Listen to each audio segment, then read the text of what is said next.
السلام علیکم۔ بسم اللہ الرحمن الرحیم۔ میرے پیارے بھائی مظہر الہی صاحب نے بہت اچھے ارشادات فرمائے ہیں جو علماء کرام کے بارے میں، علماء حق اور علماء سو کے بارے میں، اور فرمایا کہ مولوی کا لفظ جو سب کے لیے استعمال ہوتا ہے، اس کی بجائے علماء حق اور علماء سو ان کی بھی دو کیٹاگریز بنا لی جائیں۔ تو میرا بھائی پہلے میں عرض کرتا ہوں چند احادیث، تو غور فرمائیں۔ نبی علیہ الصلوۃ والسلام نے فرمایا العلم نور، کہ علم جو ہے یہ نور ہے، اور دوسرا فرمایا العلم حجاب الاکبر، اور علم جو ہے یہ سب سے بڑا حجاب ہے۔ تو العلم نورن کے مصداق جو ہیں وہ اولیاء کرام ہیں کہ ان کا علم نور تھا، تو اس نور سے انہوں نے اللہ کے نور کو پہچان لیا، جس کو معرفت کہتے ہیں، تو ان کو اللہ کی معرفت نصیب ہو گئی۔ وہ علم نور تھا، روشنی تھا، ہدایت تھی، جس سے اللہ کی معرفت نصیب ہوئی۔ کس طرح ہوئی؟ کہ انہوں نے مرشد کامل اختیار کیا، اور پھر ان کی توجہ سے، ان کی صحبت میں رہنے سے، ان کے طریقے پر چلنے سے، ان کی پیروی کرنے سے اللہ کی معرفت کو پہنچے، جس طرح اولیاء کرام کا طریقہ سلاسل میں چلا آ رہا ہے۔ اور خود نبی علیہ الصلوۃ والسلام نے بھی فرمایا تھا کہ خلافت 30 سال رہے گی، پھر بادشاہت میں بدل جائے گی۔ تو صحابہ نے عرض کیا یا رسول اللہ صلی اللہ علیہ وآلہ وسلم، کیا پھر خلافت نہیں ہوگی؟ آپ نے فرمایا خلیفہ ہوں گے، بہت ہوں گے۔ تو یہ انہی بزرگوں کے بارے میں ہے جو سلاسل کے بزرگ ہیں، اولیاء کرام میں خلافت چلی آ رہی ہے۔ اور یہ جو سب سے بڑا حجاب، یہ وہی ہیں علماء سو، جن کو کہتے ہیں کہ انہوں نے راہ طریقت، اللہ کی معرفت کا راستہ، یا وہ جو علم نور ہے اس کو اختیار ہی نہیں کیا، اور اپنا جو علم ہے ان کا کتابی علم، اس پر چلتے رہے اور عمل انہوں نے نہیں کیا۔ اور ان کی علماء کی دو کیٹاگریز کیسے بنا سکتے ہیں جبکہ نبی علیہ الصلوۃ والسلام نے ان کی کیٹاگری نہیں بنائی؟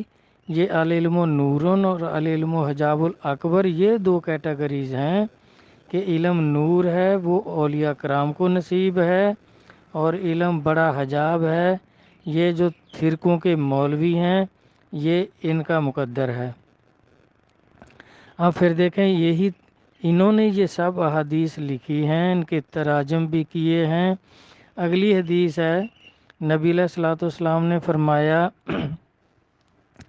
جس نے کسی سے بیعت نہیں کی وہ جہالت کی موت مرے گا، کہ حشر میں آئے گا تو اس کا کوئی بھی پرسان حال نہیں ہوگا، تو وہ جہالت کی موت مرے گا۔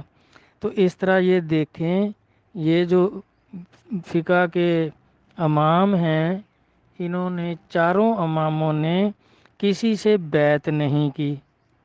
ان کا علم جو ہے وہ وہی ہے العلم حجاب الاکبر۔ اب چند باتیں لکھ دینا دین کی مطابق نقل کر کے، تو اس سے امام کیسے بن گئے؟ ان کو کس نے امام کہہ دیا؟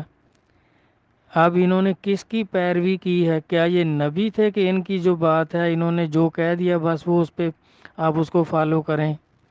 اب جب انہوں نے یہ پڑھی ہے حدیث، یہ ترجمے کیے ہیں کہ جس نے بیعت نہیں کی کسی سے بھی وہ جہالت کی موت مرے گا، تو اب یہ چاروں جو امام ہیں انہوں نے کسی سے بیعت نہیں کی، اور سرکار کے فرمان کے مطابق یہ جہالت کی موت مرے ہیں۔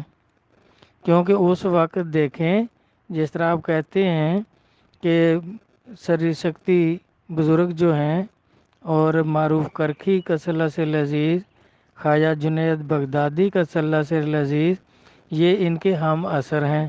یہ چاروں جو فقہ کے مولوی ہیں یہ بزرگ ان کے ہم اثر ہیں۔ تو لوگ یہ کہتے ہیں کہ ان بزرگوں نے ان کی پیروی کی، کہ کوئی کہتا ہے انہوں نے حنیفہ کے جو ابو ہیں اس کی پیروی کی، کسی نے جی شافعی صاحب کی، کسی نے حنبل کی۔ اور بھائی خدا کے بندے، انہوں نے تو اپنے پیر و مرشد کی پیروی کی ہے۔ انہوں نے ان مولویوں کی اگر پیروی کرتے تو پھر وہ بھی کسی سے بیعت نہ ہوتے، جبکہ خواجہ جنید بغدادی قدس اللہ سر عزیز حضرت سری شکتی قدس اللہ سر عزیز سے بیعت ہوئے، ان کی تعلیم پر عمل کیا اور اللہ کی معرفت کو پہنچے۔ اگر یہ ان اماموں کی پیروی کرتے تو پھر وہ بھی کسی سے بیعت نہ کرتے، اور سر شکتی قدس اللہ سر عزیز جو ہیں وہ ان کی پیروی کرتے تو وہ بھی مرید نہ ہوتے، جبکہ وہ حضرت معروف کرکھی قدس اللہ سر عزیز کی انہوں نے بیعت کی۔ اور یہ چاروں مولوی جو ہیں یہ بغداد شریف میں ہی ہیں، اور یہ جو بڑے بڑے بزرگ ہیں معروف کرکھی قدس اللہ سر عزیز، سری شکتی قدس اللہ سر عزیز، خواجہ جنید بغدادی قدس اللہ سر عزیز، یہ بھی بغدادی ہیں اور ان کے ہمسائے ہیں۔ تو ان کو نظر نہیں آیا کہ بھی یہ کیا کر رہے ہیں، انہوں نے کیا کیا، ان کی پیروی کرتے، ان سے بیعت کر کے فیض و برکت حاصل کرتے اور اللہ کی معرفت کو پہنچتے، اور وہ علم جو نور ہے وہ ان سے حاصل کر لیتے۔ تو انہوں نے تو جہالت کا علم اختیار کیا، یہ علم جو سب سے بڑا حجاب نبی صلی اللہ علیہ وسلم فرما رہے ہیں۔ آگے دیکھیں، اگر مولویوں کو لیں تو مولانا جلال الدین رومی قدس اللہ سر عزیز کتنے بڑے عالم تھے کہ ہزاروں مولوی اس وقت کے، ہزاروں عالم ان کے شاگرد تھے، ان سے فارغ و تحصیل ہو کر عالم کی سند ملتی تھی ان کو، اور خود وہ فرما رہے ہیں کہ مولوی ہرگز نہ شد مولائے روم، تا غلام شمس تبریز نہ شد، کہ میں اس وقت تک مولوی نہ بن سکا اور مجھے کوئی علم ہی نہیں تھا جب تک میں نے شمس تبریز قدس اللہ سر عزیز کی غلامی اختیار نہیں کی، ان سے بیعت نہیں کی۔ تو اب ان چاروں اماموں نے کس شمس تبریز سے بیعت کی جو ان کو علم آ گیا؟ اب ان کے سب سے بڑے مولوی تو کہہ رہے ہیں کہ بیعت کے بغیر جب تک ان بزرگوں سے، اللہ کے ولی سے بیعت نہیں کی مجھے کوئی علم نہیں آیا، حالانکہ بہت بڑے مولوی تھے، عالم فاضل تھے۔ تو اس علم کو پھر وہ تو کہہ رہے ہیں جہالت ہے، مجھے کوئی علم نہیں تھا۔ اور اب دیکھیں جو نبی پاک فرما رہے ہیں وہ افضل ہے، وہ ان کو جو فرقوں کے مولوی ہیں یا یہ جو ان کو کس نے کہہ دیا بھئی یہ امام ہیں، یہ آپس میں آپ ہی مولوی، تو مجھے حاجی کہا کر میں تجھے حاجی کہا کروں گا، اور سرکار فرما رہے ہیں جس نے بیعت نہ کی وہ جہالت کی موت مرے گا، وہ جہالت کی موت بیچارے مر رہے ہیں اور ان کو یہ امام بنائے بیٹھے ہیں۔ آگے دیکھیں، آپ نے کہا کہ ان کی بھی کوئی جیسے علماء حق، یہ بھائی اولیاء کرام کے بارے میں ہے، یہ علماء حق ہیں، اور یہ مولوی جو ہیں فرقوں کے مولوی جو ہیں، کیونکہ یہ ایک دوسرے کو دیکھیں کافر مشرک تو کہہ رہے ہیں، اب کس فرقے کے مولوی کو علماء حق کہیں گے جبکہ انہوں نے کسی سے بیعت نہیں کی اور جہالت کی موت مرے ہیں، اور مولانا روم صاحب کے مطابق کسی شمس تبریز سے انہوں نے علم حاصل نہیں کیا، تو یہ کیسے علماء بن گئے؟ تو یہ علماء حق جو ہیں یہ اولیاء کرام ہیں، خود نبی صلی اللہ علیہ وسلم نے ہی ان کی دو کیٹیگریز بنا دیں، علماء حق اولیاء کرام ہیں، اللہ تعالیٰ بھی ان کے بارے میں کہہ رہے ہیں کہ لا خوف علیہم ولا هم یحزنون ان اولیاء اللہ، یہ دیکھیں آیت ان کے اولیاء کرام کے بارے میں، اور یہ علماء حق کے بارے میں ہے۔ اور علماء سوء کی وضاحت نبی صلی اللہ علیہ وسلم نے خود فرما دی، اور کہ علماء سوء کون ہے؟ کہ میری امت کے 72 فرقے ہوں گے، سارے دوزخی ہوں گے۔ اب اس میں ان کے علم کی کیا فضیلت رہ گئی؟ اب جب سرکار نے یہ جو 72 فرقے ہیں، ان میں سے کسی کی کوئی شناخت نہیں بتائی، یہ بتا دیا کہ فرقے۔ اب ان کو پوچھ لو، خود بتاتے ہیں جی ہم اہل حدیث فرقہ ہے، ہم دیوبندی فرقہ ہیں، ہم بریلوی فرقے کے ہیں، کس فرقے کے ہیں؟ اب ان کا کیسے تمیز کریں گے کہ یہ علماء حق ہیں یا علماء سو ہیں؟ تو سرکار نے جو وضاحت فرمائی ہے اس سے اچھی وضاحت کوئی نہیں کر سکتا۔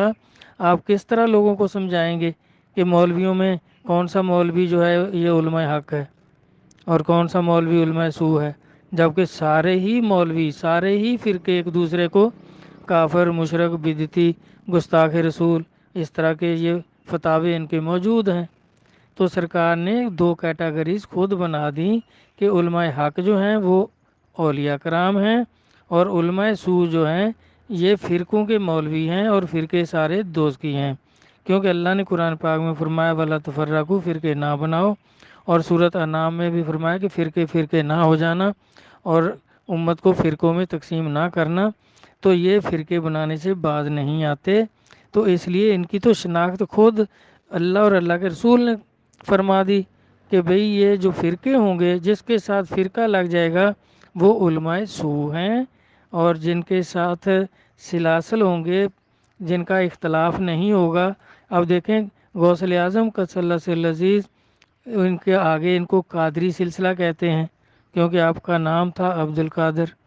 تو اب انہوں نے نہیں فرمایا کہیں بھی کہ معین الدین چشتی جو ہے یہ اچھا نہیں ہے، انہوں نے ان کی تعریف کی ہے، نہیں کہا کہ یہ قوالی سنتا ہے، یہ نعوذ باللہ بدعتی ہے یا کچھ اور کسی چشتی نے نہیں فرمایا کہ قادری اچھے نہیں ہیں، سب نے ایک دوسرے کی تعریف کی ہے۔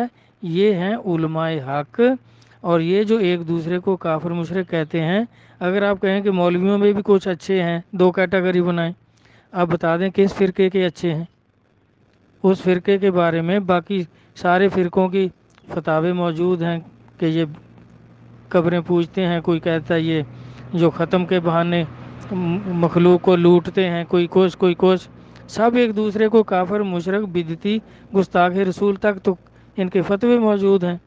تو اب اس طرح بھائی العلم نور، اس کا مصداق ہیں اولیاء کرام، علماء حق یہ بھی اولیاء کرام، اہل علم یہ بھی اولیاء کرام، کیونکہ اللہ سے علم ہے، علم سے اللہ نہیں۔ یہ مولویوں نے بہت علم پڑھا لیکن اللہ کی معرفت نصیب نہیں ہوئی، کیوں؟ انہوں نے کسی سے بیعت نہیں کی، یہ جہالت کے راستے پہ چلتے رہے۔ پڑھے لکھے ہونے کو عالم نہیں کہتے، جو اللہ کو پہچان لے اس کو عالم کہتے ہیں، اس کو علم ہو گیا، اللہ کی معرفت کا علم ہو گیا، اس نے اللہ کو پہچان لیا، اس علم کو العلم نور، وہ اولیاء کرام ہیں۔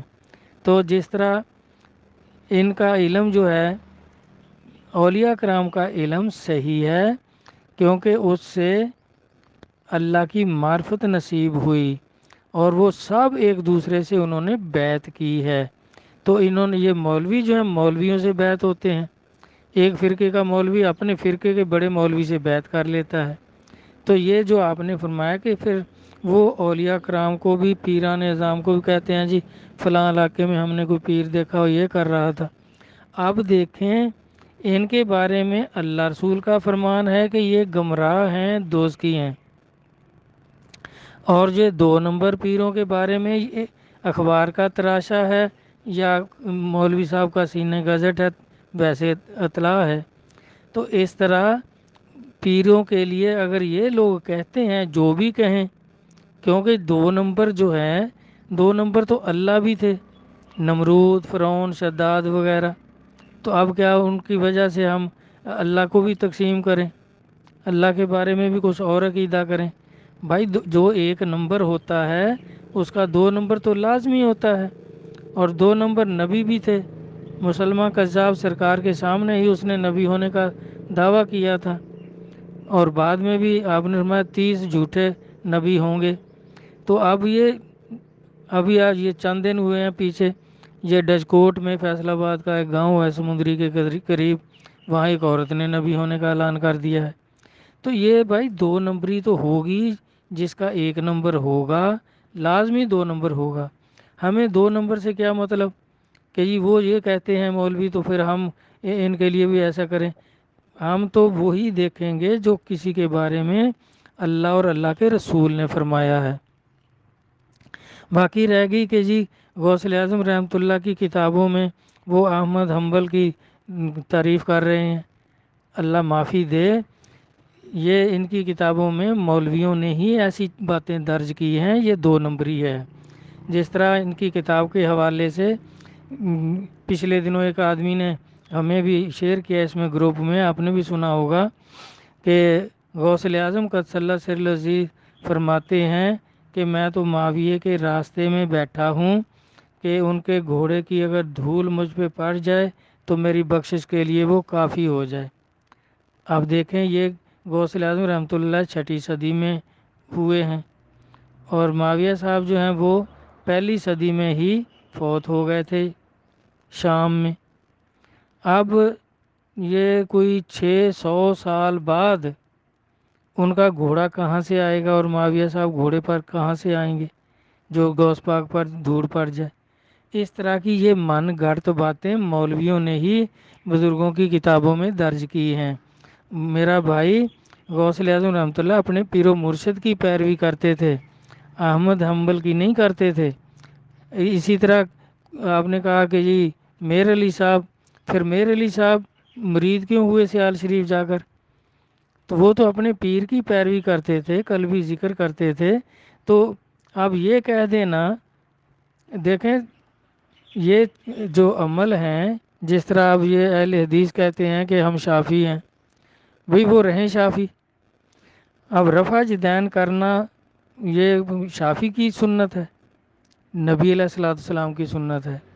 اس طرح جتنے بھی احکام ہیں میرا بھائی، اب کوئی مولوی کچھ بھی لکھ دے تو ہم کہنے لگ جائیں کہ یا اب اس کی سنت بن گئی، وہ نبی علیہ السلام کا طریقہ کار ہے۔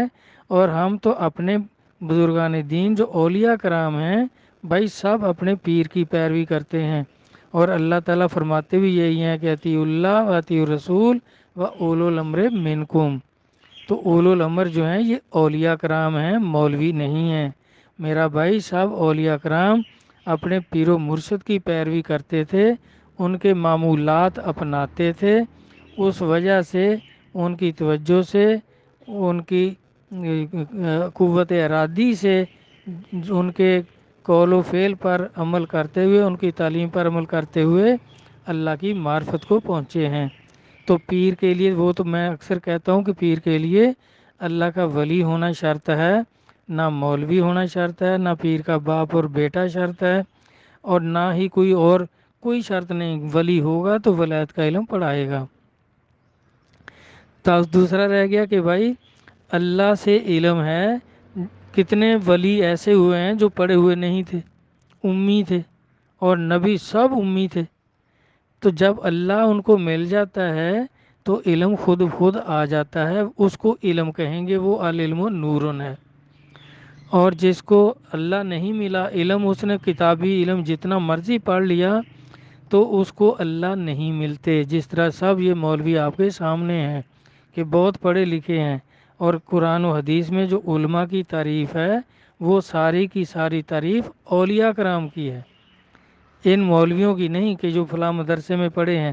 بھائی کوئی نبی کسی مدرسے میں نہیں پڑھا، اور یہ جو طریقت ہے بیعت ہونا جو ہے یہ کسی مدرسے کی تعلیم نہیں ہے۔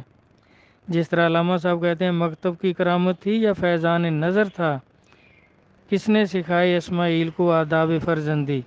میرا بھائی مظہر صاحب، آپ بہت ہی میرے لیے محترم ہیں، اور بہت اچھے سوالات آپ کرتے ہیں۔ ہمارا عرس شریف ہے، اگر آپ تشریف لے آئیں تو پھر آمنے سامنے بالمشافہ یہ ان سب باتوں پہ ڈسکس کر لیں گے۔ کرائے وغیرہ کی فکر نہ کریں، اگر کچھ ایسا ہو تو آنے جانے کی اے سی کوچ کی ٹکٹ بھی ہم پیش کر دیں گے۔ آپ کو دعوت ہے عرس شریف کی، اگر کوئی دوسرا دوست بھی آپ کے ساتھ آنا چاہے تو ضرور تشریف لائیں۔ تو یہ اس طرح کے جو مسائل ہیں وہ بھی ڈسکس کریں گے، اور عرس میں بھی ہمارے لیے آپ باعث برکت ہوں گے، باعث فخر ہوں گے کہ آپ یہاں قدم رنجہ فرمائیں گے تو ہمارے غریب خانے کو بھی برکت نصیب ہوگی۔ تو اللہ رسول سب کو قرآن و حدیث کو سمجھنے کی، اس پر عمل کرنے کی توفیق عطا فرمائیں۔ آمین۔ اللہ حافظ۔